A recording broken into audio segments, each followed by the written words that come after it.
কখনো কি শুনেছেন এমন এক শ্মশানের কথা, যেখানে প্রবেশ করলে আর ফিরে আসা যায় না, যেখানে বাতাসে ভেসে বেড়ায় অভিশপ্ত আত্মার কান্না, আর রাতের অন্ধকারে শোনা যায় এক ভয়ঙ্কর ফিসফিসানি? আজ আমি আপনাদের শোনাব সেই পুরাতন শ্মশানের ভয়ঙ্কর অভিশাপের গল্প, যা শুনলেই গা শিউরে উঠবে। রাত গভীর, বাতাসে ভেসে আসা শ্মশানের ছাইয়ের গন্ধ। অন্ধকারে দাঁড়িয়ে আছে শতাব্দী প্রাচীন এক শ্মশান, যেখানে যুগ যুগ ধরে ঘটে চলেছে অদ্ভুত ও ভয়ঙ্কর ঘটনা। এ যেন এক অভিশপ্ত স্থান, যেখানে প্রবেশ করলেই মানুষের জীবনে নেমে আসে দুর্যোগ। সাতপুর গ্রামের প্রাচীন এই শ্মশানের ইতিহাস বহু পুরনো। শোনা যায়, প্রায় 200 বছর আগে এই জায়গায় এক তান্ত্রিক তার কালো সাধনা চালাত। কালীপুজোর রাতে সে এখানে নরবলি দিত, আর তার শক্তি দিনে দিনে ভয়ঙ্কর হয়ে উঠছিল। একদিন গ্রামবাসীরা তাকে ধরে ফেলে এবং ক্রুদ্ধ জনতা তাকে জীবন্ত পুড়িয়ে মারে। কিন্তু মৃত্যুর আগে সে এক ভয়ঙ্কর অভিশাপ দিয়ে যায়, এই শ্মশানে যার পদচিহ্ন পড়বে, সে আমার ক্রোধ থেকে রেহাই পাবে না। এরপর থেকেই শুরু হয় ভয়ঙ্কর সব ঘটনা। রাতের বেলা শ্মশান থেকে ভেসে আসত অদ্ভুত হাসি, কান্না আর আর্তনাদ। কেউ সেখানে গেলে ফিরে আসত না, আর ফিরে এলেও হয়ে যেত পাগল। বছর কয়েক আগে শহর থেকে কয়েকজন যুবক এসেছিল এই শ্মশানের রহস্য জানতে। তাদের মধ্যে ছিল দীপ, রাহুল, সুজয় আর প্রিয়াঙ্কা। তারা শুনেছিল এই শ্মশানের অভিশাপ সম্পর্কে এবং চ্যালেঞ্জ নিতে চেয়েছিল। গ্রামের প্রবীণরা তাদের বারবার সতর্ক করেছিল, কিন্তু তারা কারো কথা শোনেনি। ক্যামেরা আর টর্চলাইট নিয়ে রাত 12টায় শ্মশানে প্রবেশ করল তারা। প্রথম কয়েক মিনিট সবকিছু স্বাভাবিক ছিল, কিন্তু হঠাৎ বাতাস যেন থমকে গেল। চারপাশের গাছপালা একদম নিশ্চুপ। হঠাৎ তারা শুনতে পেল কারো পায়ের শব্দ। কে ওখানে? দীপ চিৎকার করল, কিন্তু কেউ জবাব দিল না। হঠাৎ টর্চের আলোয় দেখা গেল একজন বৃদ্ধ দাঁড়িয়ে আছে, কঙ্কালসার চেহারা, চোখ জ্বলছে অস্বাভাবিক আলোয়। তোমরা এখানে কেন এসেছো? তার কণ্ঠ ছিল ভয়ানক শীতল। মুহূর্তের মধ্যে সে মিলিয়ে গেল হাওয়ায়। হঠাৎ সুজয়ের শরীর শক্ত হয়ে গেল, সে চোখ বড় বড় করে কিছু একটা দেখছিল। ওই দেখো, গাছের ডালে ঝুলছে। সবাই তাকিয়ে দেখল, এক নারীর মৃতদেহ ঝুলছে গাছের ডালে, কিন্তু তার চোখ খোলা। তারপরই এক বিকট হাসির শব্দ শোনা গেল চারদিকে। রাহুল পাগলের মতো দৌড়াতে লাগলো, কিন্তু হঠাৎ থেমে গেল। তার মুখ বিকৃত হয়ে গেল, শরীর কেঁপে উঠল। সে চাপা স্বরে ফিসফিস করে বলল, ওরা আমাদের যেতে দেবে না। পরের দিন সকালে গ্রামবাসীরা শুনল যে দীপ, সুজয় ও প্রিয়াঙ্কা কোনোভাবে ফিরে এসেছে, কিন্তু রাহুল নিখোঁজ।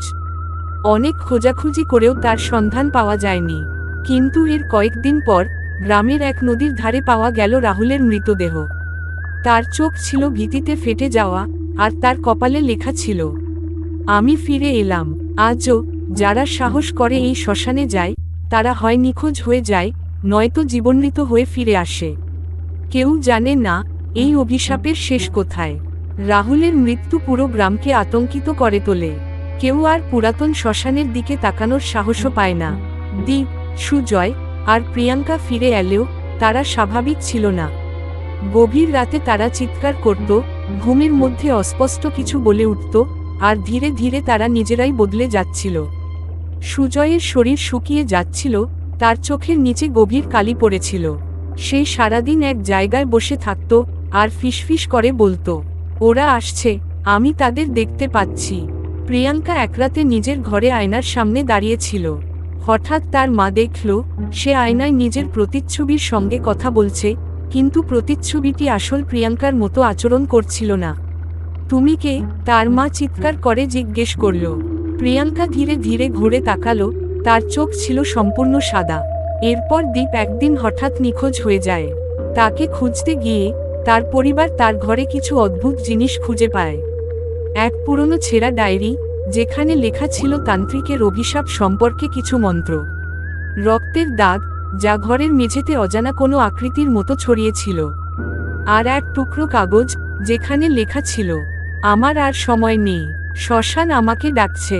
গ্রামের পণ্ডিত ও বয়োজ্যেষ্ঠরা বুঝতে পারল, পুরনো শ্মশান থেকে ফিরে আসা মানেই অভিশপ্ত হওয়া। দীপ, সুজয়, প্রিয়াঙ্কা ও রাহুল চারজনই সেই অভিশাপের শিকার। তারা সিদ্ধান্ত নেয়, শ্মশানের অশুভ আত্মাকে শাস্তি দিতে হবে। তাই তারা এক বৃদ্ধ তান্ত্রিককে ডাকে, যিনি বললেন, এই অভিশাপ মোছা সহজ নয়। শ্মশানে যে শক্তি ঘুরে বেড়াচ্ছে তা বহু পুরনো, আর এটাই তার অধিকার। যদি কেউ তা নষ্ট করতে চায়, সে নিজেও নষ্ট হয়ে যাবে। কিন্তু গ্রামবাসীরা দমে গেল না। তারা পুরনো শ্মশানে যাওয়ার পরিকল্পনা করল, পবিত্র যজ্ঞ করে সেই অভিশপ্ত শক্তিকে বন্দী করার চেষ্টা করতে চাইল। পুজোর রাত এল, পুরোহিত মন্ত্র পড়তে শুরু করলেন, আর ধূপের গন্ধে বাতাস ভারী হয়ে উঠল।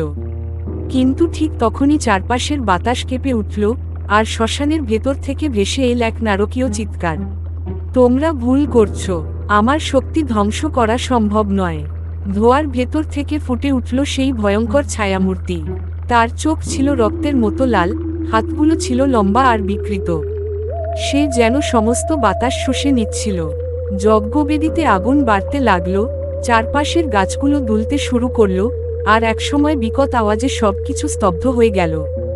শ্মশান পুড়ে ছাই হয়ে গেলেও গ্রামের মানুষ জানত এটা সত্যিকারের শেষ নয়।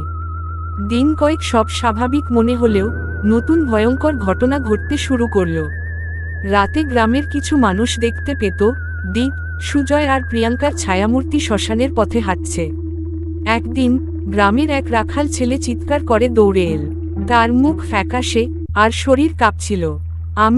আমি তাদের দেখেছি। কাদের? রাহুল, দীপ, সুজয়। ওরা শ্মশানের দিকে ডাকছিল আমাকে। ওদের চোখ ছিল ফাঁকা। আমি যদি পালিয়ে না আসতাম, আমাকেও নিয়ে যেত। গ্রামের মানুষের ভেতর আতঙ্ক ছড়িয়ে পড়ল। পুরোহিত ও তান্ত্রিকরা ভেবেছিল তারা অভিশাপ মুছে ফেলেছে, কিন্তু তারা ভুল ছিল। এক রাতে গ্রামের প্রধান ব্রাহ্মণ স্বপ্নে দেখলেন সেই পুরনো তান্ত্রিক, যে 200 বছর আগে অভিশাপ দিয়েছিল। আমাকে যারা পুড়িয়েছিল, আমি তাদের রক্ত চাই। যতদিন না আমি প্রতিশোধ নেব, এই অভিশাপ শেষ হবে না। পরদিন ব্রাহ্মণ গ্রামের সবাইকে ডেকে এই স্বপ্নের কথা বললেন।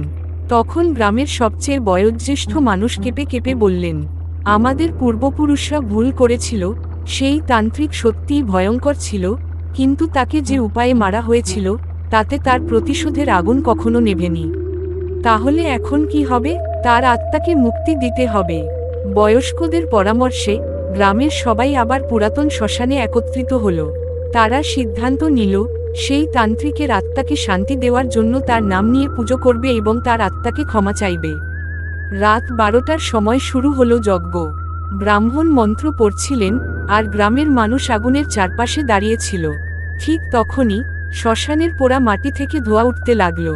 শূন্য থেকে ভেসে এল বিকট হাসি। তোরা কি ভাবিস এত সহজে আমাকে মুক্তি